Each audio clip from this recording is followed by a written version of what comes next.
सभी साथियों को मेरा नमस्कार। कैसे हैं आप सब? उम्मीद है आप सब बेहतर होंगे और केमिस्ट्री के साथ साथ अपने मस्तिष्क का लगातार सदुपयोग कर रहे होंगे। केमिस्ट्री के वीडियोस भी आपको अब आसान लगने लगे होंगे।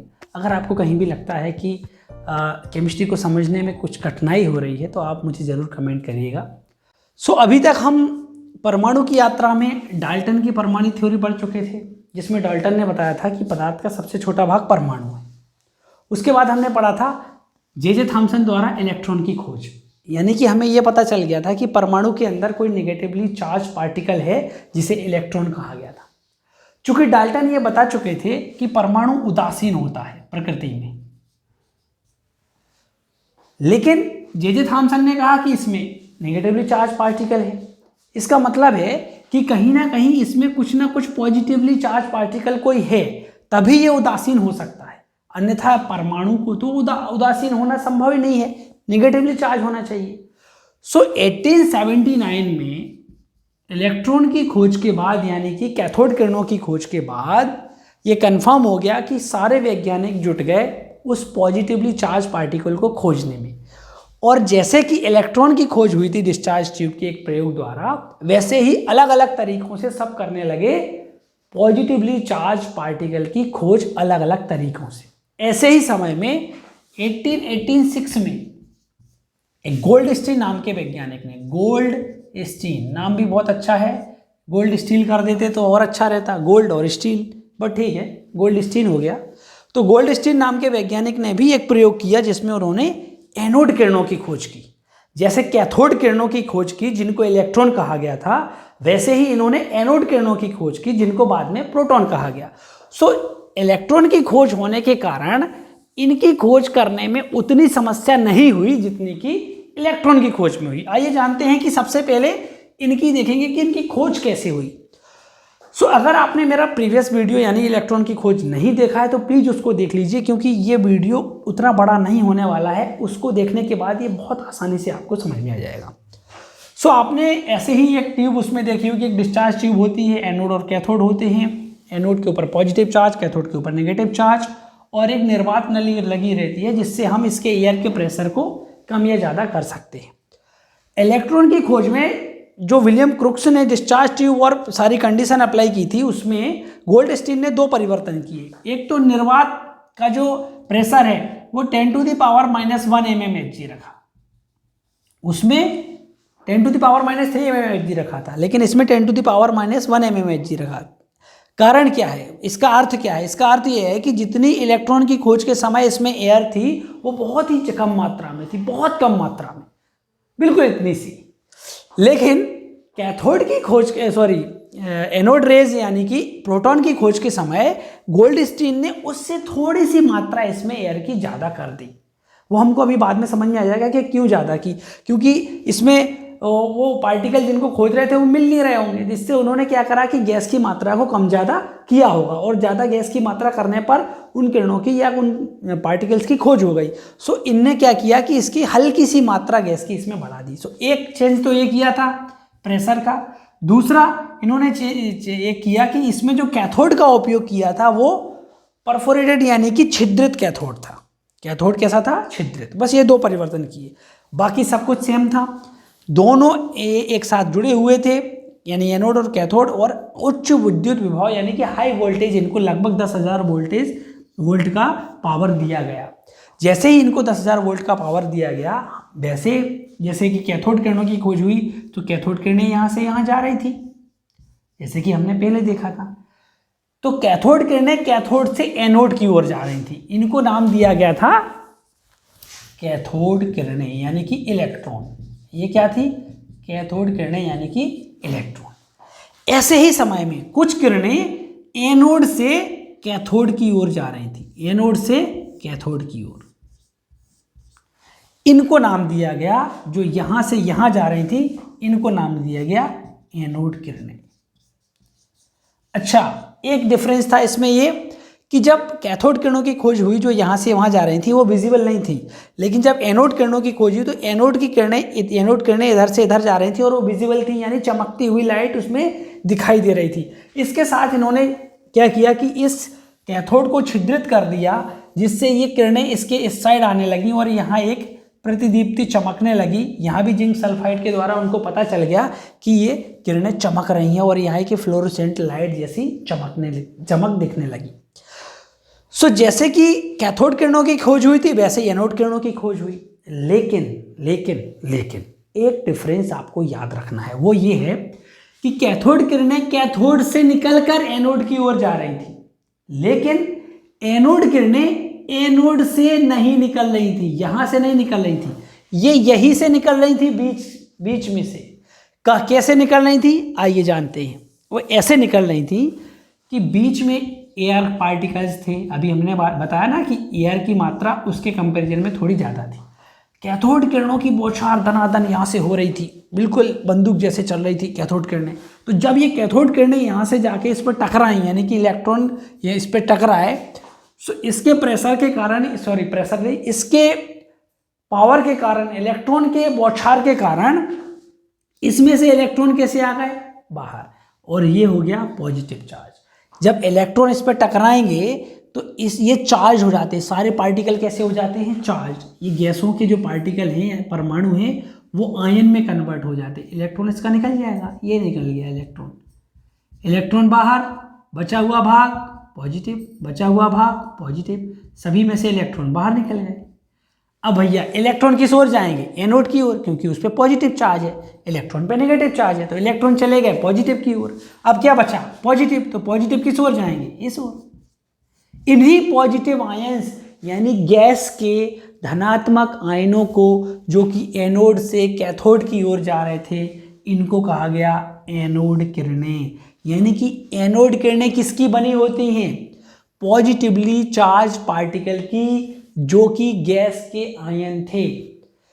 अब आपको क्लियर हो गया होगा कि एनोड किरणें और कैथोड किरणों में एक बहुत बड़ा अंतर यह है कि कैथोड किरणें कैथोड से निकलती हैं, कैथोड से एनोड की ओर जाती हैं, लेकिन एनोड किरणें एनोड से ना निकलकर बीच में उपस्थित गैस के आयन जो हैं वही कैथोड की ओर आते हैं एनोड से, और वो एनोड किरणें कहलाएं। सो ये तो हो गया ये कि एनोड किरणों की खोज कैसे हुई। अब देखते हैं कि इनके लक्षण क्या थे, क्या क्या कैरेक्टर थे। सो जो कैथोड किरणें यानी इलेक्ट्रॉन के लक्षण थे, लगभग वही लक्षण इसके भी थे, बट कुछ 2-3 चेंजेस थे। ये किसकी बनी थी, आइए इनके लक्षण भी देख लेते हैं। पहला लक्षण था कि एनोड किरणें धनावेशित गैस के आयनों की बनी थी। दूसरा, एक तो ये गैस के आयनों की बनी थी, दूसरा ये कि ये एनोड से कैथोड की ओर जा रहे थे, एनोड से कैथोड की ओर।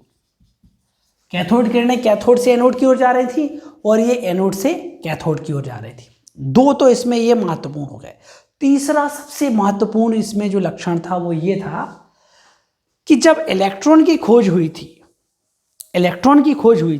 तो मैंने आपको प्रीवियस वीडियो में बताया कि हमने E/m रेशियो यानी कि चार्ज टू मास रेशियो निकाला था इलेक्ट्रॉन का, और वो चार्ज टू मास रेशियो के लिए उसमें भी ऐसे ही एक प्रक्रिया अपनाई गई थी, जिसमें ये दिखाया गया था कि अलग अलग गैसों, केवल एक गैस नहीं ली थी, यहाँ अलग अलग गैसों के साथ प्रैक्टिकल किया गया था कैथोड किरणों पर, लेकिन हर में प्रत्येक गैस में एक जैसी वैल्यू आ रही थी E/m रेशियो की, सेम। कब? जब हम कैथोड किरणों की खोज कर रहे थे। एनोड किरणों यानी कि प्रोटॉन के साथ ये नहीं हो रहा था। क्या नहीं हो रहा था? जब हम इसमें गैस बदल रहे थे, मान लीजिए पहले हमने हाइड्रोजन ली, फिर हमने हीलियम ली, या हमने नाइट्रोजन ली, या हमने नियोन ली, तो इन सब के साथ इन सब को अलग अलग तरीके से यूज करने पर E/m रेशियो अलग अलग आ रहा था, यानी कि चार्ज टू मास रेशियो अलग अलग आ रहा था। कैसे आ रहा था? बिल्कुल अभी देख लेते हैं। देखिए, वो इसलिए आ रहा था कि चार्ज टू मास रेशियो क्या होता है। चार्ज तो हमें पता चल गया था, चार्ज हमें पता चल गया था कि जैसे इलेक्ट्रॉन पे 1.60 इंटू 10⁻⁻19 कूलाम चार्ज था, वैसे नेगेटिव था। इलेक्ट्रॉन पे कैसा था ये चार्ज? नेगेटिव। लेकिन जब एनोड किरणों पे देखा गया तो इतना ही चार्ज सेम था, लेकिन ये कैसा था? पॉजिटिव। सो चार्ज तो दोनों का सेम था, कैथोड किरणों का और एनोड किरणों का, दोनों का चार्ज सेम था, लेकिन चार्ज टू मास रेशियो अलग आ रहा था। इसका मतलब ये है कि जब हम अलग अलग गैसों का उपयोग कर रहे थे, कैथोड और एनोड के बीच में गैसेस अलग अलग उपयोग कर रहे थे, तो अलग अलग गैसेस के साथ मास अलग अलग आ रहा था। क्यों? चार्ज टू मास रेशियो, क्योंकि सबका मास अलग होता है। हाइड्रोजन छोटा होता है, हीलियम और बड़ा होता है, नाइट्रोजन और बड़ा, नियॉन और बड़ा, ऐसे अलग अलग गैसेस का जो मास है वो अलग अलग होता है। इसके कारण ये मास चेंज हो रहा था, और इस मास चेंज होने के कारण इनका रेशियो भी डिफरेंट आ रहा था। बस यही से क्लियर हो गया कि जो प्रोटॉन है वो फंडामेंटल पार्टिकल नहीं है, यानी कि हर एक गैसेस में वो अलग अलग तरीके के बने थे। इनका मास जो था वो अलग अलग, एनोड किरणें जो हैं वो अलग अलग उसकी बनी थी। अभी हम इसको एनोड किरणें ही बोलेंगे, अभी इसको हम प्रोटॉन नहीं बोलेंगे। लेकिन जब उन्होंने इसको हाइड्रोजन गैस के साथ अप्लाई किया, तो आइए देखते हैं हाइड्रोजन गैस के साथ क्या हुआ होगा। हाइड्रोजन में क्या होता है? एक प्रोटॉन और एक इलेक्ट्रॉन। यहां से कैथोड किरणें गई, कैथोड ने इसको चार्ज किया, इलेक्ट्रॉन बाहर निकल गया, क्या बचा? केवल प्रोटॉन। प्रोटॉन कहाँ आया? कैथोड की ओर। मान लीजिए ये कैथोड है, ये एनोड है। सो एनोड की ओर इलेक्ट्रॉन चला गया, बचा हुआ पॉजिटिवली चार्ज पार्टिकल कहाँ आया? कैथोड की ओर। यानी कि जो एक पार्टिकल बचा था वो कहाँ आया? कैथोड की ओर। इसके साथ हाइड्रोजन गैस का उपयोग करके जब E/m का रेशियो निकाला गया तो बाकी गैसों के कंपैरिजन में सबसे ज़्यादा आया। वो आया कितना? 9.58 इंटू 10⁴ कूलाम। ये सबसे ज़्यादा E/m रेशियो अगर एनोड किरणों को निकालने के समय आया तो वो हाइड्रोजन गैस के समय उपयोग के साथ आया। इससे ये स्पष्ट हो गया कि हाइड्रोजन के अंदर जो एक पार्टिकल है वो सबसे लाइट है, और यानी कि सबसे कम मास है उसका। इसी कारण कम मास होने के कारण E/m का रेशियो सबसे अधिक आ रहा था उसका, जो था कि 9.58 इंटू 10⁴ कूलम।